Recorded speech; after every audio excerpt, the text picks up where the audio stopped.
السلام علیکم ناظرین، ثناء اللہ کو شیخ وقاص کے ساتھ پنگا لینا مہنگا پڑ گیا۔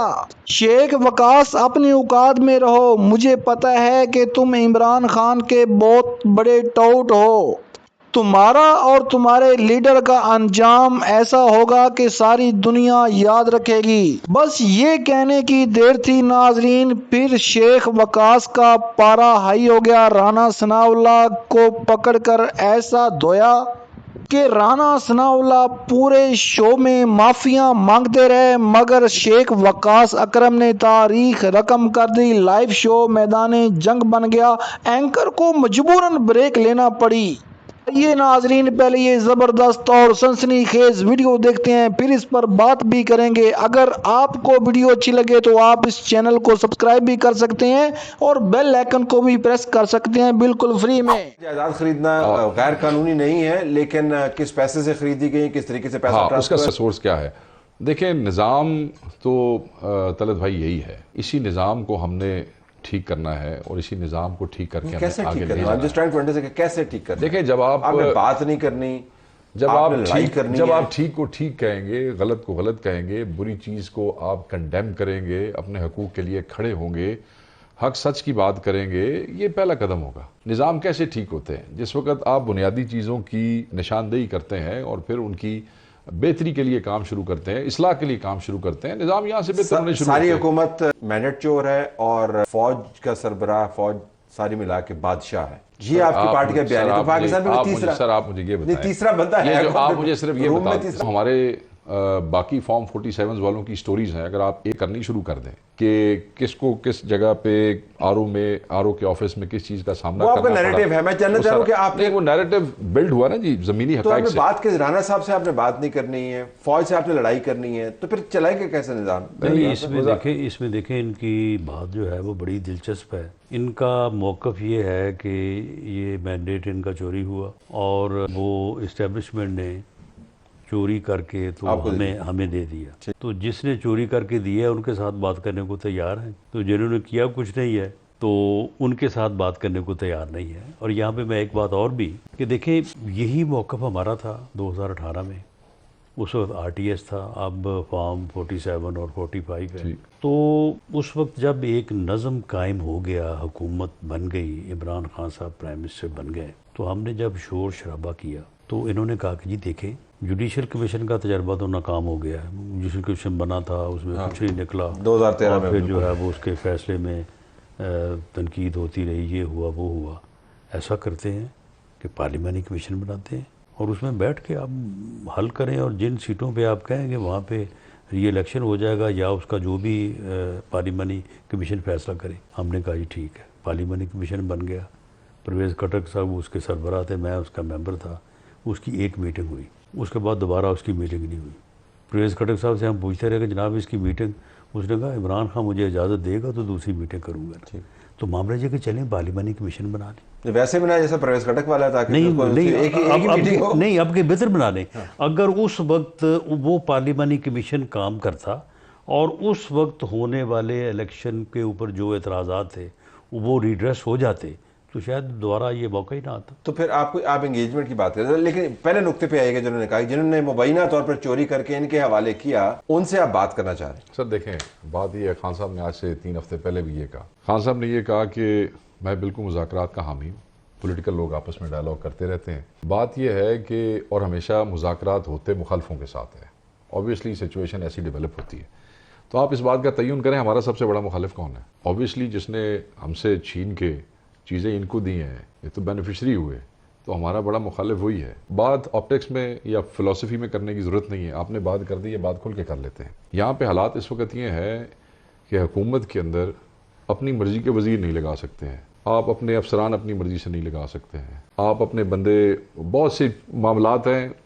سامنے آ رہے ہیں اور کچھ آ جائیں گے، آپ وہ نہیں کر سکتے ہیں۔ ہم یہ سمجھتے ہیں کہ جنہوں نے یہ آپ کو دیا ہے، یہ میری ذاتی رائے ہے، میں آپ کو پارٹی کا موقف جو ہے وہ دے دوں گا، ان سے کس حوالے سے بات کریں، ان کے تو اپنے معاملات بہت کمزور ہیں، ان بیچاروں کو تو خود حکومت انہوں نے دے دی ہے مگر آزادی کوئی نہیں دی ہے، یہ تو آزادی سے اپنی حکومت بھی انجوائے نہیں کر سکتے ہیں، انہوں نے کیا معاملہ طے کرنا ہے۔ اور دوسری بات، میں نے رانا صاحب کی اس دن گفتگو سنی میڈیا پہ، مذاکرات کی پولیٹیکل لوگ آپس میں ڈائلاگ کرتے رہتے ہیں، مگر کیا ان کی گورنمنٹ مینز پرائم منسٹر، ان کی جو پرائم منسٹر اور چیف منسٹر ہیں وہ، اور کیا میاں نواز شریف سیم پیج پہ ہیں اس حوالے سے؟ ہمارا تو موقف ہے سو ہے نا، تو جنہوں نے وہ تو کیا اپنی جگہ کے اوپر ہے۔ میں ویسے ضمناً پوچھنا چاہ رہا تھا آپ سے، 2018 میں جب عمران خان کی حکومت بنی تو اس وقت تو سارا کام جنرل فیاض میں آپ کو بتاتا تو ہوں، لیکن یہ مذاکرات تو آپ سے کر رہے تھے نا، جنرل باجوہ سے نہیں کر رہے تھے۔ دیکھیں میری بات سنیں، ہم نے کیا غلط کیا، رانا صاحب نے بھی اس کا ذکر کیا، غلط کیا ہوگا نا، اس وقت یہ بھی کنڈیم کر رہے ہوں گے ہمارے اس ایٹیچیوڈ، چلو جی غلط کر مان لیا، یہ اینڈ لگانا چاہتے تھے اس وقت کہ جی اس پریکٹس ہونے تھے ختم کر دو، چلو ہون ہو گیا، غلط تھے ختم کر دو، ٹھیک ہے۔ ہم نے اس وقت کمزوری سمجھ لیں، کوئی بھی معاملات سمجھ لیں، مرضی سمجھ لیں، شوق سمجھ لیں، نہیں کیا جی، ہوں اتنے آ جاؤ، ہوں اسی کرنے ہیں بھائی اتنے اینڈ لانے ہیں، ٹھیک ہے لاؤ اینڈ بیٹھو۔ نہیں وہ آپ سے نہیں بات کرنے چاہتے، ہم مذاکرات کے سر مخالف نہیں، میری گل سنو، ہم مذاکرات کے مخالف نہیں ہے، ہماری جو کمیٹی ہے پولیٹیکل کمیٹی، اس میں رانا صاحب کی بات پہ ڈسکشن ہو رہی ہے، مگر خان صاحب کا جو 2 دن پہلے کا موقف ہے اس کی بنیاد یہی ہے سر، ہماری کوئی بیسک کنسرن ہے نا، ہمارا مینڈیٹ، ہمارے ہزاروں لوگ اندر ہیں، وہ چند 100-150 MNA MP اندر نہیں ہے، ہمارے ہزاروں لوگ اندر۔ تو رانا صاحب آپ واقعتاً حکومت آپ کی مجبور و محصور ہے اور بے بس و بے کس ہے، کیا ہے؟ دیکھیں اس میں ایک اور سر مثال، سوری میں تھوڑی گل کٹ رہا ہوں، ایک واڈا صاحب ہیں سینیٹر بن گئے، حکومتی اتحاد کے لوگوں نے ان کو ووٹ دیا، اپنا کیڑا اتھے ہو سی، کل وہ بیٹھ کے اتنے مجبور اور کمزور ہیں، کل وہ ایک پروگرام میں بیٹھے مجھے ان کے لیڈر کو بھی ٹھوک رہے تھے بیٹھ کے ٹرا ٹان، اور ساتھ جناب وہ پیپلز پارٹی والوں کو بھی ٹھوکا رہے تھے، اور وہ تو ان کو سینیٹر کس نے بنوایا؟ دسو جنہیں ووٹ دیتے ہو دسن گے نا، میں تو نہیں دس سکتا، جی دسو تو میں کیسے مجبور رکھا؟ دی بال از ان یور کورٹ۔ دیکھیں طلعت صاحب، بات یہ ہے کہ جب تک سیاسی جماعتیں، سیاستدان ان مسائل کو حل کرنے کے لیے آپس میں نہیں بیٹھیں گے اس وقت تک یہ حل نہیں ہوگی۔ کبھی یہ جو ہے وہ ان کے ساتھ بہتر سلوک ہوگا تو میں وکٹم ہوں، کبھی میرے ساتھ بہتر ہوگا یہ وکٹم ہے، ٹھیک ہے، یہ تو تو بالکل معاملہ یہ ہے کہ یہ بات اس لیے زیادہ ریلیونٹ ہے کہ دیکھیں اسٹیبلشمنٹ جو ہے وہ ہر زمانے میں ایک نہیں ہوتی۔ 2011-12 میں اسٹیبلشمنٹ اور تھی، 2017-18 میں اور تھی، آج 23-24 میں اور ہے۔ سیاستدان 2011-12 میں بھی یہی تھے، 17-18 میں بھی یہی تھے، اب بھی یہی ہے۔ معاملہ یہ ہے کہ اس وقت جو لوگ اسٹیبلشمنٹ کے ٹاپ پہ بیٹھے ہیں ان کا کوئی پرسنل ایجنڈا نہیں ہے، ان کا کوئی 11 سال کا 10 سال کا کوئی پروگرام نہیں ہے۔ اس لیے آج اگر یہ سیاستدان آپس میں بیٹھ کے اپنے معاملات کو طے کر لیں تو یہ سلسلہ جو 70-75 سال سے شروع ہے، یہ جو ہے نا یہ کسی صحیح سمت جو ہے نا، تو اس کی عملی شکل کیا ہوگی؟ تو کمیٹیز کا معاملہ کمیٹیز کے لیول پہ انگیج کریں یا ٹاپ لیڈرشپ کو کہہ کے آپس میں مل لیں، بات ختم کریں، وہ کہتے ہیں سمٹ لیول جو ہوتا ہے، سمٹ لیول کے اوپر جائے۔ دیکھیں اس کا ایک تو طریقہ یہ ہے کہ جس طرح سے 21 اکتوبر کو میاں نواز شریف صاحب نے پوری قوم کو گواہ بنا کے کہا کہ ملک اس وقت جن مسائل میں گھرا ہوا ہے، جب تک سب میں پھر سبھی آ جاتے ہیں، سر جوڑ کے نہیں بیٹھیں گے، یہ ملک اس مشکل سے نہیں نکلے گا۔ ایک تو یہ ہے کہ سبھی بیٹھ جائیں، پہلے سیاستدان بیٹھیں، اس کے بعد پھر جن اداروں کو بٹھانے کی ضرورت ہے جس میں جوڈیشری کا بھی ایک رول ہے، ان کو جو ہے وہ اس کنسنسس میں شامل کر لیا جائے کہ جی یہ معاملات اس طرح سے جو ہے وہ طے ہونے جا رہے ہیں۔ ایک تو یہ طریقہ ہے۔ دوسرا یہ ہے کہ یہ جس بات پہ ہیں کہ جی ہمارا مینڈیٹ جو ہے وہ چوری ہوا ہے، جبکہ 17-18 میں ہمارا چوری ہوا تھا۔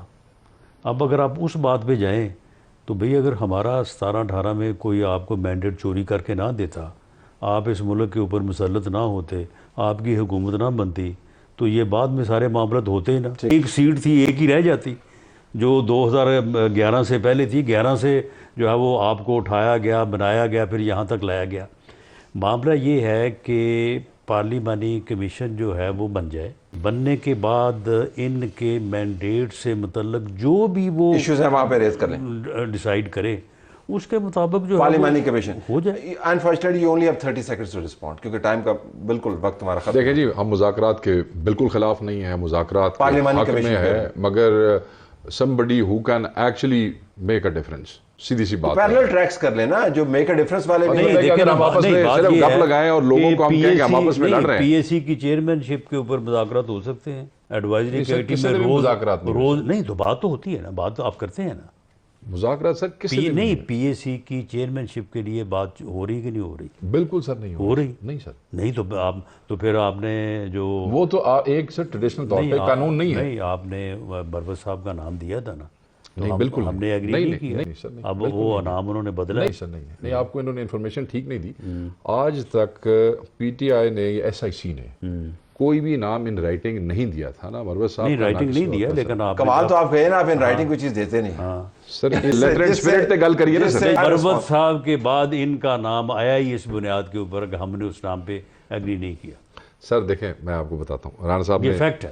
رانا صاحب نے یہ جس بات کے اوپر آ رہے ہیں, میں پھر کہتا ہوں مذاکرات ہونے چاہیے, مگر جو بیسک کنسرنز ہیں ان کا ایڈریسل بہت ضروری ہے, اور یہی کنسرنز ہیں. اس میں یہ وہ جو ہمارے اسٹولن مینڈیٹ کی بات ہے, how can he help us. یہ تو مذاکرات کے ٹیبل پہ بیٹھیں گے تو آپ کو بتائیں گے. ਸਾਰੇ ਪਾਕਿਸਤਾਨੀਓ ਤੁਸੀਂ ਸ਼ੇਖ ਵਕਾਸ ਅਕਰਮ ਦੀ ਗੁਫ਼ਤਗੂ ਸੁਣੀ. ਵੈਸੇ ਤੇ ਸ਼ੇਖ ਵਕਾਸ ਅਕਰਮ ਜਿਹੜੇ ਨੇ ਉਹ ਅੰਡਰਗਰਾਉਂਡ ਹਨ, ਮਗਰ ਉਹਨਾਂ ਨੂੰ ਲਾਈਵ ਸ਼ੋਅ 'ਚ ਬੁਲਾਇਆ ਗਿਆ ਔਰ ਰਾਣਾ ਸਨਾਉੱਲਾ ਦੇ ਸਾਹਮਣੇ ਬਿਠਾਇਆ ਗਿਆ. ਰਾਣਾ ਸਨਾਉੱਲਾ ਇਤਨੀ ਸੱਚਾਈ ਦੇ ਨਾਲ ਝੂਠ ਬੋਲ ਰਹੇ ਸੀ ਕਿ ਜਿਹੜਾ ਬੰਦਾ ਵੀ ਸਿਆਸਤ ਨੂੰ ਸਮਝਦਾ ਹੈ ਜਾਂ ਪਾਕਿਸਤਾਨ ਦੇ ਆਲੂਦਾ ਸਿਆਸਤ ਨੂੰ ਸਮਝਦਾ ਹੈ ਉਹ ਇਸ ਚੀਜ਼ ਨੂੰ ਮਹਿਸੂਸ ਕਰ ਸਕਦਾ ਹੈ ਕਿ ਰਾਣਾ ਸਨਾਉੱਲਾ ਸਾਹਿਬ ਬਿਲਕੁਲ ਵੀ ਗਲਤ ਬਿਆਨੀ ਤੋਂ ਕੰਮ ਲੈ ਰਹੇ ਨੇ. ਮਗਰ ਪਾਕਿਸਤਾਨ ਦੀ ਸਿਆਸਤ ਦੇ ਵਿੱਚ ਜਿਤਨੇ ਵੀ ਸਿਆਸਤਦਾਨ ਹਨ ਉਹ ਅਸਲ ਵਿੱਚ ਗਲਤ ਬਿਆਨੀ ਤੋਂ ਹੀ ਕੰਮ ਲੈਂਦੇ ਨੇ, ਚਾਹੇ ਉਹ ਬਿਲਾਵਲ ਭੁੱਟੋ ਹੋਣ, ਚਾਹੇ ਉਹ ਨਵਾਜ਼ ਸ਼ਰੀਫ ਹੋਣ ਜਾਂ ਉਹ ਜ਼ਰਦਾਰੀ ਸਾਹਿਬ ਹੋਣ. ਕਿਉਂਕਿ ਬਿਲਾਵਲ ਭੁੱਟੋ ਸਾਹਿਬ ਵੀ ਬੇਨਜ਼ੀਰ ਔਰ ਜ਼ੁਲਫਕਾਰ ਅਲੀ ਭੁੱਟੋ ਦੀ ਸਿਆਸਤ ਨੂੰ ਲੈ ਕੇ ਅੱਗੇ ਚੱਲ ਰਹੇ ਨੇ. ਮਗਰ ਜਦੋਂ ਫਾਰਮ 47 ਦੀ ਹਕੂਮਤ ਦਾ ਸਾਥ ਦਿੱਤਾ, ਕਿਆ ਬੇਨਜ਼ੀਰ ਹੁੰਦੀ ਤੇ ਉਹ ਫਾਰਮ 47 ਦੀ ਹਕੂਮਤ ਦਾ ਸਾਥ ਦਿੰਦੀ? ਜ਼ੁਲਫਕਾਰ ਅਲੀ ਭੁੱਟੋ ਨੇ ਫਾਂਸੀ ਲੈਣਾ ਕਬੂਲ ਕਰ ਲਿਆ ਮਗਰ ਸਮਝੌਤਾ ਨਹੀਂ ਕੀਤਾ. ਅੱਜ ਉਹਦਾ ਨਵਾਸਾ ਸਮਝੌਤਾ ਕਰਕੇ ਪਾਕਿਸਤਾਨੀ ਕੌਮ ਨੂੰ ਮਾਯੂਸ ਨਹੀਂ ਕਰ ਰਿਹਾ ਕਿ ਇਹ ਹੀ ਲੋਕ ਸਾਡੇ ਆਉਣ ਵਾਲੇ ਯਾਨੀ ਕਿ ਵਜ਼ੀਰ ਆਜ਼ਮ ਬਣਨਗੇ, ਸਾਡੇ ਤੇ ਹਕੂਮਤ ਕਰਨਗੇ. ਅਗਰ ਨਵਾਜ਼ ਸ਼ਰੀਫ ਰਿਟਾਇਰ ਹੋਇਆ ਤੇ ਉਹਨਾਂ ਦੀ ਬੇਟੀ ਸਾਡੇ ਤੇ ਹਕੂਮਤ ਕਰਨ ਵਾਲੀ. ਨਾਜ਼ਰੀਨ ਇਹ ਜਮਹੂਰੀਅਤ ਨਹੀਂ, ਇਹ ਜਮਹੂਰੀਅਤ ਦੇ ਨਾਂ ਤੇ ਸਾਡੇ ਵਾਸਤੇ ਜ਼ੁਲਮ ਹੋ ਰਿਹਾ ਹੈ. ਔਰ ਅਸੀਂ ਪਾਕਿਸਤਾਨੀ ਜਿਹੜੀ ਆਵਾਮ ਹੈ ਇੱਕ ਬਿਰਿਆਨੀ ਦੀ ਪਲੇਟ ਖਾ ਕੇ ਅਸੀਂ ਜਨਾਬ ਤੋੜ ਵੋਟ ਦੇ ਕੇ ਆਉਂਦੇ ਹਾਂ, ਬਾਅਦ ਵਿੱਚ ਇਹ ਸਾਡਾ ਉਹ ਹਾਲ ਕਰਦੇ ਨੇ. ਕਿਤਨੀਆਂ ਬਿਰਿਆਨੀ ਦੀਆਂ ਪਲੇਟਾਂ ਸਾਡੇ ਕੋਲ ਕੱਢਦੇ ਨੇ. ਅੱਜ 2 ਟਾਈਮ ਦੀ ਰੋਟੀ ਖਾਣਾ ਸਾਡੇ ਵਾਸਤੇ ਬੇਹਾਲ ਹੋ ਚੁੱਕਿਆ ਹੈ ਔਰ ਸਾਨੂੰ ਯਾਨੀ ਕਿ ਪਤਾ ਹੀ ਨਹੀਂ ਲੱਗ ਰਿਹਾ ਕਿ ਅਸੀਂ ਕਰ ਕੀ ਰਹੇ ਹਾਂ, ਸਾਡਾ ਮੁਲਕ ਕਿਸ ਤਰਫ ਜਾ ਰਿਹਾ ਹੈ. ਕਿਆ ਕਾਇਦ ਆਜ਼ਮ ਨੇ ਇਸ ਵਾਸਤੇ ਮੁਲਕ ਬਣਾਇਆ ਸੀ ਕਿ ਇਸ ਮੁਲਕ ਵਿੱਚ ਕਰਪਸ਼ਨ ਦਾ ਰਾਜ ਹੋਵੇ, ਇਸ ਮੁਲਕ ਵਿੱਚ ਆਇਨ ਔਰ ਕਾਨੂੰਨ ਦੀ ਪਾਮਾਲੀ ਹੋਵੇ? ਨਾਜ਼ਰੀਨ ਕਾਇਦ ਆਜ਼ਮ ਨੇ ਪਾਕਿਸਤਾਨ ਨੂੰ ਇਸ ਵਾਸਤੇ ਬਣਾਇਆ ਕਿ ਪਾਕਿਸਤਾਨ ਵਿੱਚ ਆਇਨ ਔਰ ਕਾਨੂੰਨ ਦੀ ਹਕੂਮਤ ਹੋਵੇ, ਪਾਕਿਸਤਾਨ ਦੇ ਵਿੱਚ ਕੋਈ ਬੰਦਾ ਭੁੱਖਾ ਨਾ ਹੋਵੇ, ਪਾਕਿਸਤਾਨ ਵਿੱਚ ਜਿਤਨੇ ਵੀ ਲੋਕ ਹਨ ਸਭ ਨੂੰ ਬਰਾਬਰ ਦੇ ਹਕੂਕ ਮਿਲਣ, ਪਾਕਿਸਤਾਨ ਵਿੱਚ ਜਮਹੂਰੀਅਤ ਦਾ ਰਾਜ ਹੋਵੇ. ਮਗਰ ਪਾਕਿਸਤਾਨ ਦੇ ਵਿੱਚ ਕਿਤਨੀ ਦਫਾ ਮਾਰਸ਼ਲਾਂ ਲੱਗ ਚੁੱਕੀ ਹੈ ਔਰ ਕਿਤਨੀ ਵਾਰ ਦੀ ਡਿਕਟੇਟਰ ਆਏ ਔਰ ਉਹਨਾਂ ਨੇ ਆਪਣੇ ਏਜੰਡੇ ਨੂੰ ਜਰਾ ਨਾ ਨਾਫਜ਼ ਕਰਨ ਦੀ ਕੋਸ਼ਿਸ਼ ਕੀਤੀ ਮਗਰ ਉਹ ਨਾਕਾਮ ਰਹੇ. ਪਾਕਿਸਤਾਨ ਹੋਰ ਥੱਲੇ ਆਉਂਦਾ ਗਿਆ, ਪਾਕਿਸਤਾਨ ਦੀ ਮੈਸ਼ਤ ਥੱਲੇ ਆਉਂਦੀ ਗਈ ਔਰ ਪਾਕਿਸਤਾਨ ਦੀ ਆਵਾਮ ਥੱਲੇ ਆਉਂਦੀ. ਜਿਸ ਮੁਲਕ ਦੀ ਆਵਾਮ ਥੱਲੇ ਆ ਜਾਵੇ ਉਹ ਮੁਲਕ ਕਿਸ ਤਰ੍ਹਾਂ ਤਰੱਕੀ ਕਰ ਸਕਦਾ ਹੈ? ਨਵਾਜ਼ ਸ਼ਰੀਫ ਸਾਹਿਬ ਸੜਕਾਂ ਬਣਾ ਰਹੇ ਹਨ, ਨਵਾਜ਼ ਸ਼ਰੀਫ ਸਾਹਿਬ ਪਾਰਕ ਬਣਾ ਰਹੇ ਹਨ, ਜਨਾਬ ਦੁਲਿਆ ਹੋਇਆ ਪਾਕਿਸਤਾਨ, ਸੋਨਾ ਪਾਕਿਸਤਾਨ, ਫਲਾਣਾ ਪਾਕਿਸਤਾਨ. ਜਦੋਂ ਆਵਾਮ ਦੇ ਹਾਲਾਤ ਠੀਕ ਨਹੀਂ ਹੋਣਗੇ, ਆਵਾਮ ਨੂੰ ਇੱਕ ਟਾਈਮ ਦੀ ਅੱਛੀ ਰੋਟੀ ਨਹੀਂ ਮਿਲ ਸਕੇਗੀ, ਲੋਕਾਂ ਦੇ ਬੱਚੇ ਤਾਲੀਮ ਹਾਸਲ ਨਹੀਂ ਕਰ ਸਕਣਗੇ ਤੇ ਸੁਥਰੇ ਪੰਜਾਬ ਨੂੰ ਅਸੀਂ ਕੀ ਕਰਨਾ ਹੈ? ਅਸੀਂ ਜਨਾਬ ਮੈਟਰੋ ਬੱਸਾਂ ਨੂੰ ਕੀ ਕਰਨਾ ਹੈ? ਅਸੀਂ ਪਾਰਕਾਂ ਤੇ ਲਾਈਟਾਂ ਨੂੰ ਕੀ ਕਰਨਾ ਹੈ? ਸਾਨੂੰ ਤਾਂ ਬੁਨਿਆਦੀ ਚੀਜ਼ ਚਾਹੀਦੀ ਹੈ ਕਿ ਤਾਲੀਮ, ਸਾਡੀ ਔਲਾਦ ਨੂੰ ਤਾਲੀਮ ਮਿਲੇ, ਸਾਨੂੰ ਇੱਕ ਟਾਈਮ ਦੀ ਇੱਜ਼ਤ ਦੀ ਰੋਟੀ ਮਿਲੇ. ਸਾਨੂੰ ਜਨਾਬ ਸਾਨੂੰ ਸਿਰਫ ਇੱਜ਼ਤ ਦੀ ਰੋਟੀ ਚਾਹੀਦੀ ਹੈ. ਨਾਜ਼ਰੀਨ ਦੁਆ ਹੈ ਕਿ ਅੱਲਾਹ ਪਾਕ ਪਾਕਿਸਤਾਨ ਦੇ ਵਿੱਚ ਐਸਾ ਹੁਕਮਰਾਨ ਲੈ ਕੇ ਆਵੇ, ਐਸਾ ਹੁਕਮਰਾਨ ਲੈ ਕੇ ਆਵੇ ਜਿਹੜਾ ਆਪਣਾ ਨਾ ਸੋਚੇ, ਜਿਹੜਾ ਇਕਤਦਾਰ ਦੀ ਸਿਆਸਤ ਨਾ ਕਰੇ, ਸਿਰਫ ਆਵਾਮ ਵਾਸਤੇ ਸਿਆਸਤ ਕਰੇ, ਆਵਾਮ ਵਾਸਤੇ ਆਪਣਾ ਖੂਨ ਪਸੀਨਾ ਵਹਾਵੇ. ਇਹ ਜਿਹੜੇ ਲੋਕ ਸਟੈਬਲਿਸ਼ਮੈਂਟ ਨੂੰ ਹਕੂਮਤ ਵਿੱਚ ਆ ਕੇ ਬੁਰਾ ਕਹਿੰਦੇ ਨੇ, ਜਦੋਂ ਇਹ ਆਪੋਜੀਸ਼ਨ ਵਿੱਚ ਹੁੰਦੇ ਨੇ ਤੇ ਹਕੂਮਤ ਯਾਨੀ ਕਿ ਸਟੈਬਲਿਸ਼ਮੈਂਟ ਨੂੰ ਬੁਰਾ ਕਹਿੰਦੇ ਨੇ, ਜਦੋਂ ਹਕੂਮਤ ਵਿੱਚ ਆ ਜਾਂਦੇ ਤੇ ਪੈਰੀ ਪੈ ਜਾਂਦੇ ਨੇ. ਉਹ ਸਟੈਬਲਿਸ਼ਮੈਂਟ ਉਹੀ ਹੈ. ਜਨਰਲ ਬਾਜਵਾ ਉਹੀ ਸੀ ਜਿਹਨੂੰ ਇਮਰਾਨ ਖਾਨ ਕਹਿੰਦਾ ਸੀ ਕਿ ਫੌਜ ਹੀ ਸਭ ਕੁਝ ਕਰਦੀ ਹੈ. ਜਦੋਂ ਇਮਰਾਨ ਖਾਨ ਦੀ ਹਕੂਮਤ ਡਹੇਗੀ ਤੇ ਉਹੀ ਬਾਜਵਾ ਗਲਤ ਹੋ ਗਿਆ. ਮੇਰੇ ਹਿਸਾਬ ਵਿੱਚ ਇਹ ਸਾਡੇ ਸਿਆਸਤਦਾਨ ਗਲਤ ਹਨ. ਸਾਡੇ ਸਿਆਸਤਦਾਨ ਜਿਹੜੇ ਨਵਾਜ਼ ਸ਼ਰੀਫ ਔਰ ਮਰੀਮ ਨਵਾਜ਼ ਗੁਜਰਾਂਵਾਲੇ ਜਲਸੇ ਜਲਾ ਕੇ ਸਟੈਬਲਿਸ਼ਮੈਂਟ ਦੇ ਬਾਰੇ ਕੀ ਗੱਲਾਂ ਕਰਦੇ ਸਨ ਮਗਰ ਰਾਤ ਨੂੰ ਮੁਲਾਕਾਤਾਂ ਵੀ ਕਰਦੇ ਸਨ. ਮੇਰੇ ਹਿਸਾਬ ਵਿੱਚ ਇਹ ਜਿਹੜਾ ਨਾ ਮੁਨਾਸਿਬ ਹੈ ਔਰ ਆਵਾਮ ਨਾਲ ਧੋਖਾ ਹੈ ਔਰ ਇਹਨਾਂ ਧੋਖੇਬਾਜ਼ਾਂ ਨੂੰ ਦੁਬਾਰਾ ਵੋਟ ਨਹੀਂ ਦੇਣਾ ਚਾਹੀਦਾ. ਕਿਸੇ ਨਵੇਂ ਬੰਦੇ ਨੂੰ ਮੌਕਾ ਦਿਓ. ਦੁਆ ਹੈ ਨਾਜ਼ਰੀਨ ਕਿ ਅੱਲਾਹ ਤਾਲਾ ਪਾਕਿਸਤਾਨ ਨੂੰ ਆਪਣੀ ਜ਼ਮਾਨ ਰੱਖੇ ਔਰ ਹਮੇਸ਼ਾ ਤੁਹਾਨੂੰ ਵੀ ਆਪਣੀ ਜ਼ਮਾਨ ਰੱਖੇ ਔਰ ਤੁਸੀਂ ਵੀ ਜਿਹੜਾ ਨਾ ਆਪਣਾ ਫੈਸਲਾ ਸੋਚ ਸਮਝ ਕੇ ਕਰੋ ਔਰ ਤੁਹਾਨੂੰ ਵੋਟ ਉੱਥੇ ਦੇਣਾ ਚਾਹੀਦਾ ਹੈ ਜਿੱਥੇ ਤੁਹਾਡੇ ਜ਼ਮੀਰ ਦੀ ਅਦਾਲਤ ਫੈਸਲਾ ਕਰੇ। ਦੁਆ ਹੈ ਕਿ ਅੱਲਾਹ ਪਾਕ ਜਨਾਬ